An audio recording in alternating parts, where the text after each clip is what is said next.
I was craving some homemade smash burgers and figured why not give it a try along with some homemade fries, which I've never made before.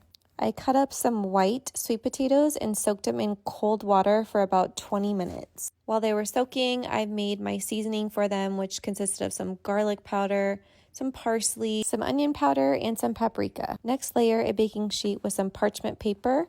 Pull out your fries and make sure you dry them thoroughly. So I put them on a drying rack, and then I also use some paper towels to make sure and get out any excess moisture. I'm now tossing them in some avocado oil and then that seasoning blend that we just made and prepping them to go in the oven. These are going to take longer to cook than getting like some frozen ones and putting those in. So I'm just going to put them in at 425 and watch them and giving them a couple turns throughout the process so that they cook evenly. Dust them with some salt and pepper and throw them in the oven. Next, let's chop up some yellow onion to caramelize, which is going to be so delicious with our smash burgers and in our sauce. For our amazing secret sauce, we're going to use some mayonnaise, some ketchup, a little bit of barbecue sauce, and then some of those caramelized onions. Oh my gosh, this sauce was to die for. I never make a secret sauce, and now I want to make it every time. It was so good. Now for our patties, I'm going to cut up some small little pieces of butter. It's nice and cold, so it's staying firm.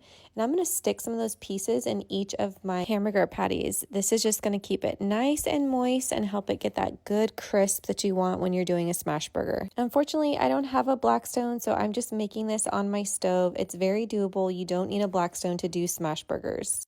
A quick toasting of the buns, and then I'm going to start with my patties. Over a pretty high heat, I'm going to put these in my pan and I'm going to press down and I'm going to keep pressing them. So as they cook up and start to get thick, I'm going to keep pressing them down to keep them nice and thin and get that good crisp. Keep checking that underside, and when they look ready to go, give them a flip and then make sure that you still press down, getting that nice oil in every little crevice of those patties. Now let's add our cheese on top. There's no reason this cheese is broken into pieces. I just wanted to make sure that they fit, and they were slightly bigger than the patties originally, so that's why the cheese is in pieces. No secret to that. These patties are done and looking so delicious. I add some of that secret sauce and some of those onions on there. It is perfection. My fries were super yummy too and pretty healthy considering they were sweet potato and actually not fried in oil. This meal may have taken me a while, but it was so worth it. I'll be dreaming of this burger until I make it again.